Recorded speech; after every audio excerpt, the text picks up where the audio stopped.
예, 오늘은 성탄절을 맞아서 이것이 표적이니라는 제목으로 함께 말씀을 생각해 보려고 합니다. 우리 큰아이가 초등학교 한 4학년? 4학년, 5학년? 뭐 그때쯤이었던 것 같아요.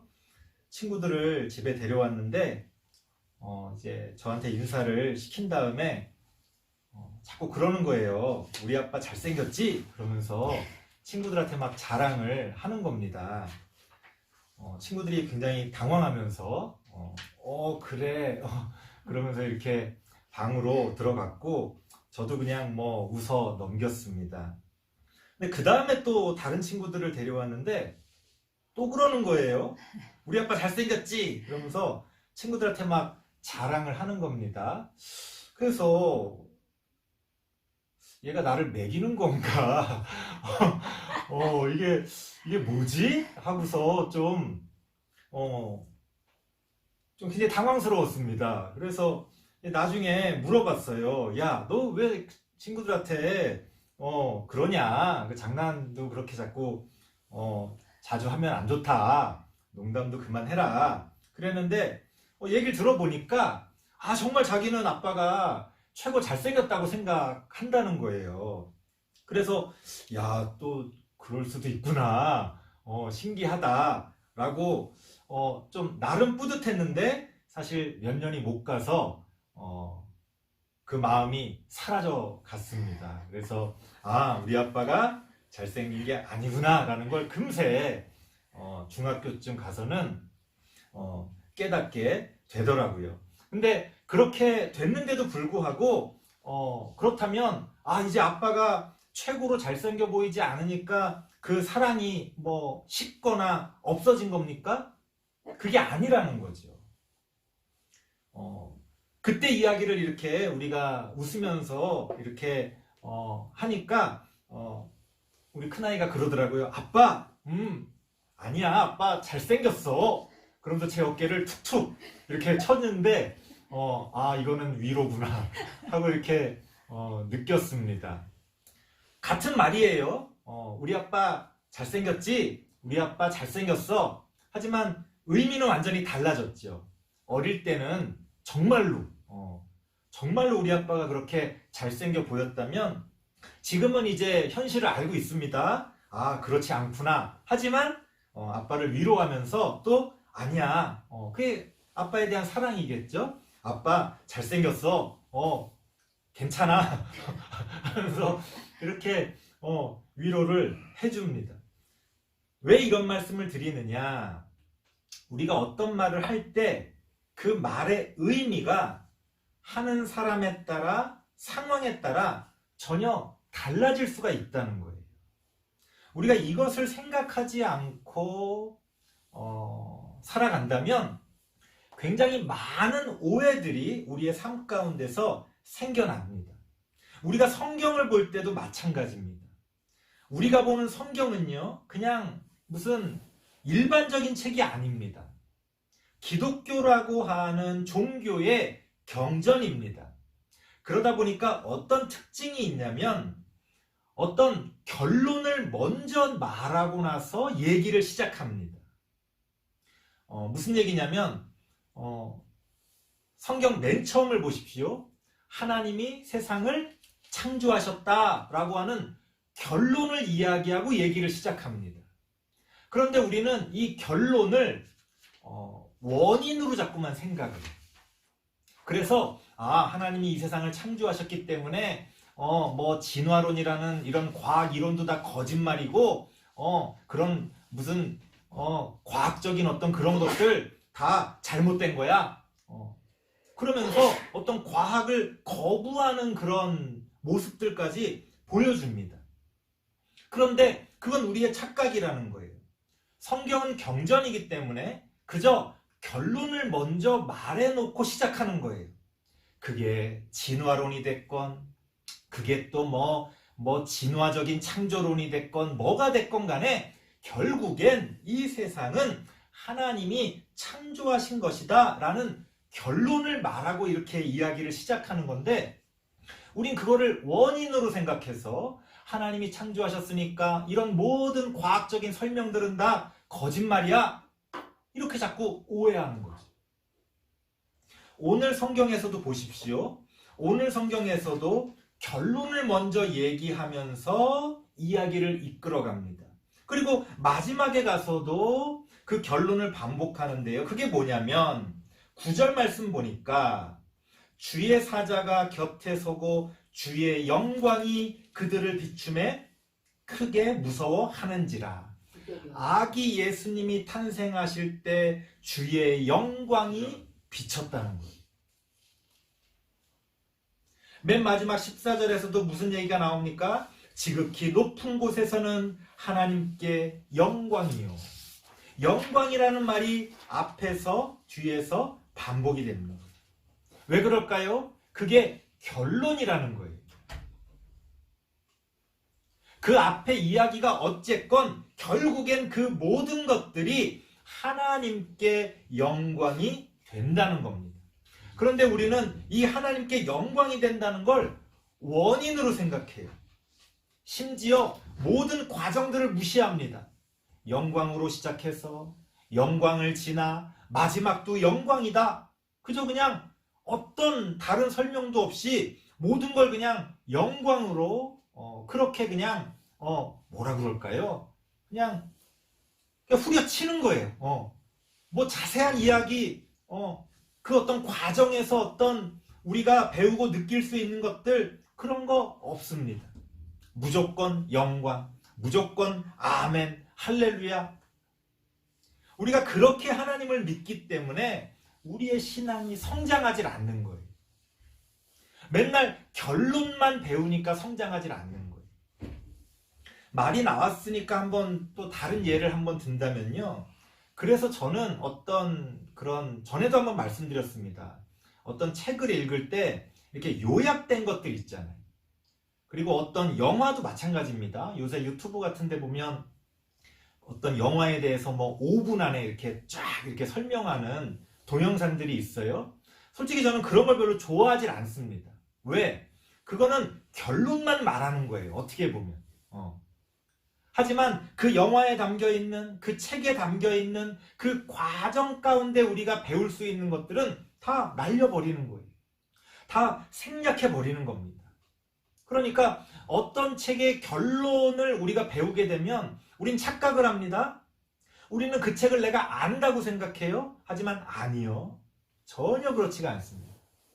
오히려 그 책의 결론보다 그 책의 원인과 과정 가운데서 우리는 더 많은 것들을 배우게 됩니다. 그러니까 우리가 성경을 볼 때도 그냥 모든 것들을 결론만을 생각해서 에이 뭐 어쨌든 하나님께 영광, 할렐루야, 아멘. 우리가 이런 식으로 하나님의 뜻을 받아들인다면 틀린 거는 아닙니다. 맞는 말이에요. 하지만 우리의 신앙에는 어떠한 도움도 되지 않는다는 거예요. 제일 어리석은 사람이 어떤 사람입니까? 수박 겉핥기식으로 조금 알고 있으면서 마치 자신이 다 안다고 생각하는 거죠. 이런 어리석은 사람들은 답이 없습니다. 방법이 없어요. 그런 사람들이 힘을 갖거나 높은 자리에 앉게 되면 더 말할 필요도 없습니다. 그렇기 때문에 우리는 어떤 것을 안다고 할 때 온전히 아는 것이 필요합니다. 단지 누구 이야기를 듣고 혹은 결론만 가지고 우리가 어떤 것을 판단한다면 굉장히 많은 것들을 오해하게 됩니다. 성경도 마찬가지다. 오늘 본문에서도 우리가 성탄의 의미를 이야기할 때 보십시오. 그렇게 천사가 나타나서 하나님의 영광을 비춰주시고 사람들에게 선포하시고 보여주셨다. 천군 천사가 나타나서 하나님의 영광을 찬송했다.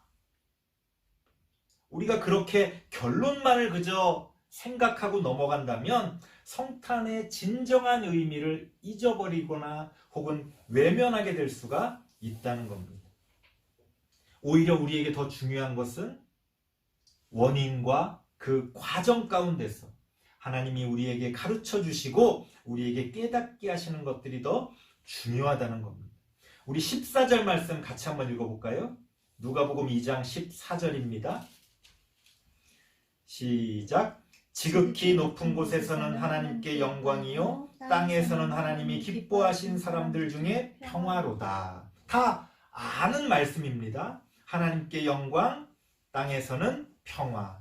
그런데 우리는 이것을 원인과 결과를 헷갈려 하는 거예요.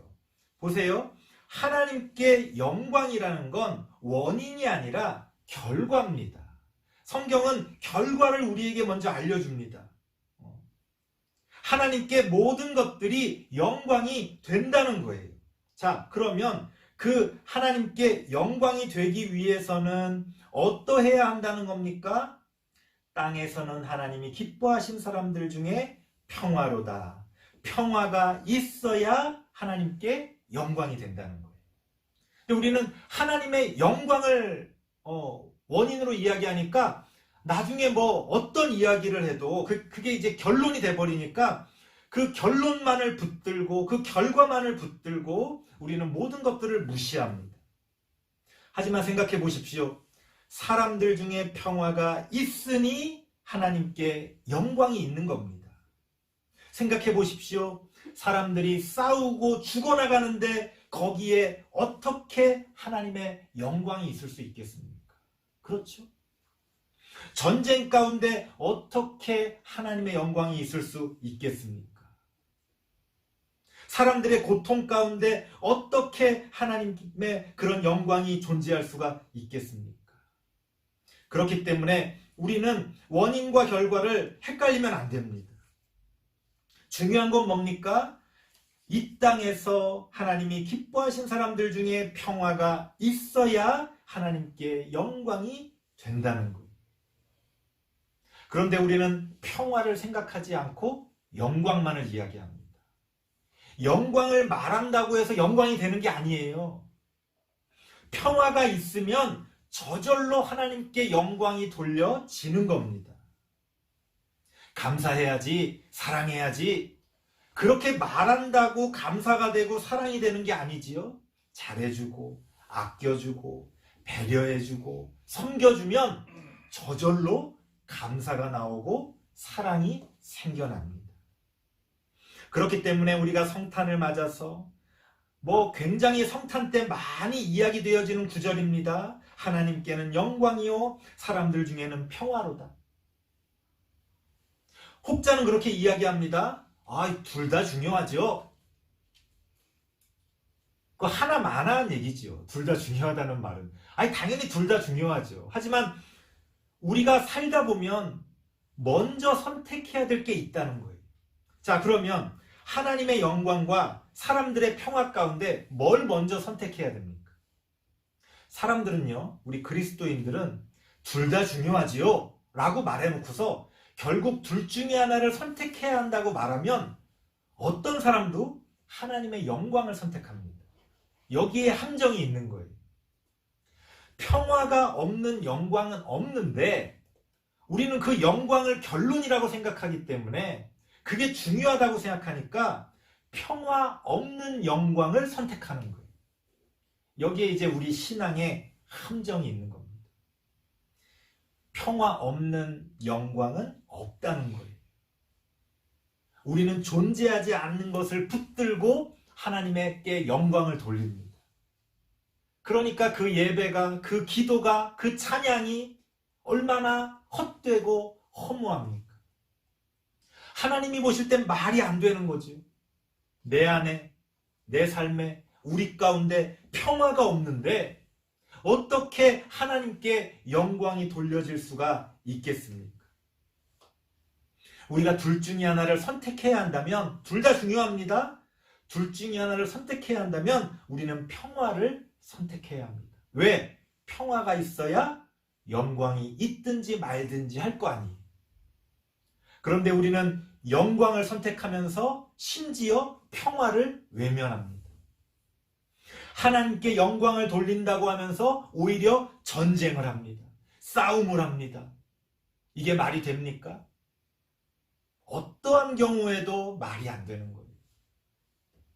하나님을 위해서 어떤 폭력을 행사하고 전쟁을 일으키고 죽음을 용납하는 것은 전혀 말이 안 된다는 거예요. 하나님이 우리에게 원하시는 것은 우리가 하나님께 영광 돌리기를 원하시는 게 아니라 우리 가운데 평화가 있기를 원하십니다. 우리 가운데 평화가 있다면 그 가운데서 하나님은 스스로 영광 받으시기 때문에 그렇습니다. 우리가 하나님께 영광을 돌려야 하나님이 영광을 받으시는 게 아니라 우리가 우리 가운데서 평화를 이루면 그 자체로 하나님께 영광이 되어진다는 겁니다. 그렇다면 여기서 중요한 건 뭘까요?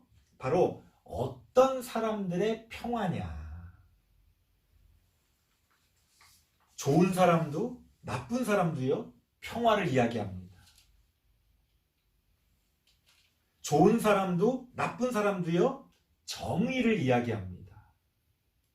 그런데 그것을 그저 애매하게 뭉뚱거려서 말할 뿐이지 콕 집어서 누구를 위한 평화냐, 누구를 위한 정의냐 라고 할 때는 사실은 다 우리는 우리의 욕심을 따라, 우리의 이익을 따라 그런 이야기를 합니다. 하지만 성경은 분명하게 우리에게 가르쳐 줍니다. 그 평화가 누구를 위한 평화인지, 어떤 사람들의 평화인지를 성경은 분명하게 우리에게 가르쳐 주고 있습니다. 12절 말씀 같이 한번 읽어보겠습니다. 누가복음 2장 12절입니다. 시작. 너희는 가서 강보에 쌓여 구유에 뉘어 있는 아기를 보리니 이것이 너희에게 표적이니라 하더니, 이것이 너희에게 표적이니라. 이게 분명한 하나님의 말씀입니다. 표적이라는 이 번역된 말의 그 헬라어 의미를 보면요, 세메이온이라는 건데요, 그 의미가, 그 뜻이 뭐냐면 어떤 사실을 명확하게 알려주기 위한 표시라는 거예요. 여러분들 뭐 자기 책이나 물건 같은 데다가 이렇게 사인 같은 거 하잖아요. 그게 뭐예요? 이게 내 거라고 하는 표시죠. 그게 표적이에요. 어떤 사실을 우리에게 명확하게 알려주기 위한 표시, 그게 성경에서 말하는 표적입니다. 자, 그러면 무엇이 표적이라고 성경이 이야기합니까? 강보에 쌓여 구유에 뉘어져 있는 아기가, 그 아기 예수가 우리에게 표적이라는 거예요. 여러분, 구유라는 것은 다 알고 계실 겁니다. 말이나 소에게 먹이를 주기 위한 이렇게 여물통, 그 여물통 둥그렇게 생겨서 안에가 파여져 있는 이렇게 다리가 있고, 많이 보셨을 거예요. 그런 여물통을 구유라고 합니다. 여러분, 누가 갓 태어난 아기를 구유에 누입니까? 아무리 가난한 집이라도 갓 태어난 아기를 그 구유에 누일 사람이 있습니까? 아마 이 세상에 유일할 겁니다. 아마 당시에 이스라엘에서 태어난 모든 아기들 가운데서 구유에 뉘어져 있던 아기는 아기 예수님이 유일했을 겁니다. 자, 구유에 누워있는 아기는 무엇을 상징합니까? 이 세상에 가장 낮은 곳에 누워있는 아기를 상징합니다. 말구유, 소가 여물을 먹는 그 구유는 바로 그런 이 땅의 가장 낮은 곳을 상징하는 겁니다. 그렇다면 구유에 누워있는 아기는 우리에게 어떤 사실을 표적으로서 보여주는 겁니까? 하나님의 관심이, 하나님의 시선이 누구에게 향해 있는지를 우리에게 분명히 알려줍니다. 하나님의 관심은 이 세상 가운데, 이 세상에 많은 사람들이 있잖아요. 하나님의 관심은 그 사람들 가운데 가장 낮은 자리에 있는 사람들에게 향해 있다는 거예요. 당연하겠죠. 여러분들도 자식 키울 때, 또 뭐 누굴 바라볼 때도 마찬가지입니다. 뭐 알아서 잘 살면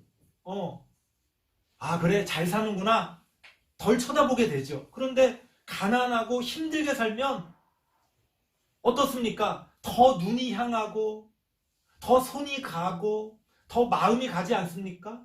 이거는 더 사랑하냐 사랑하지 않냐의 문제가 아니에요. 당연한 겁니다.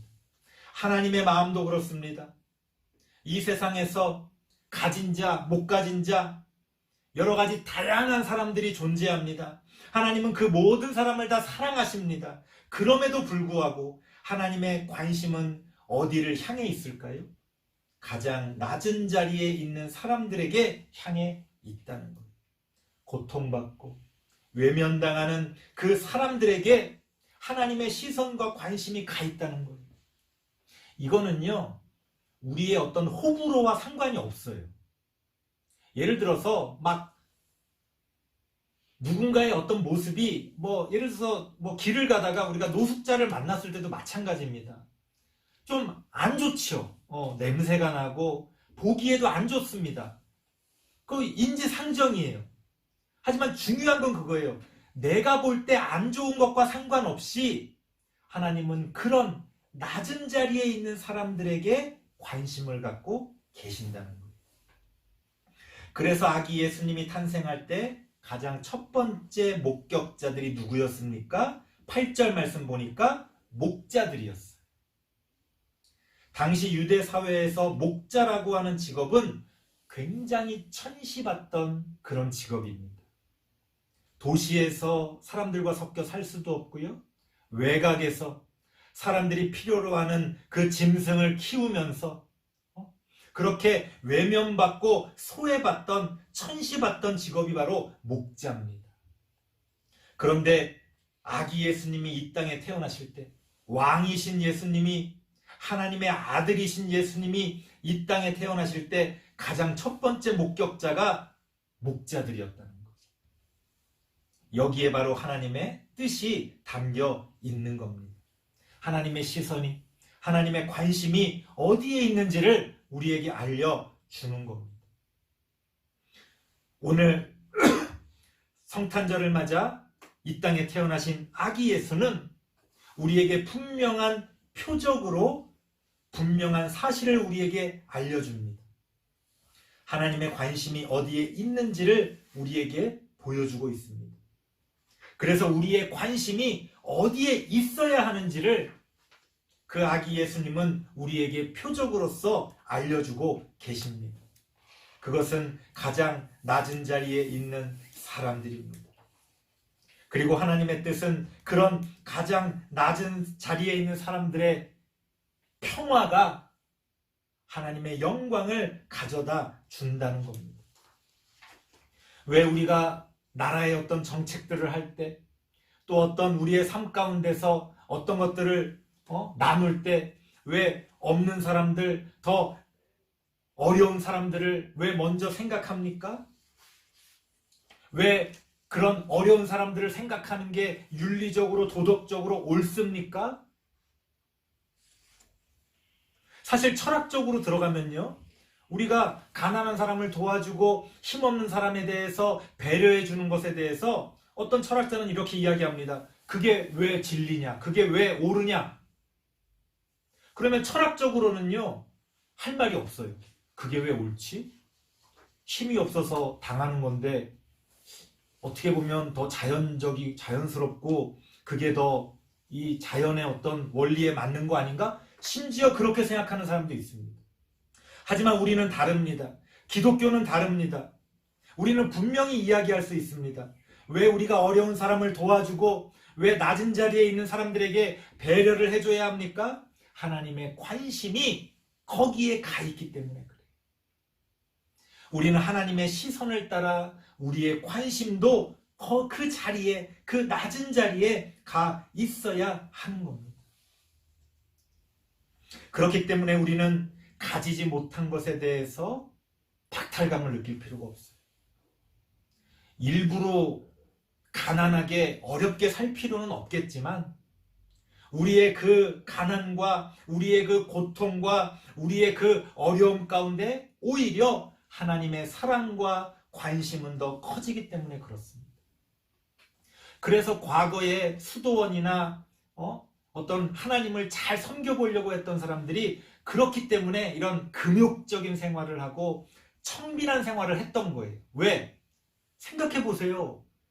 재산이 100억이 있는데 하나님 생각하면서 살겠어요?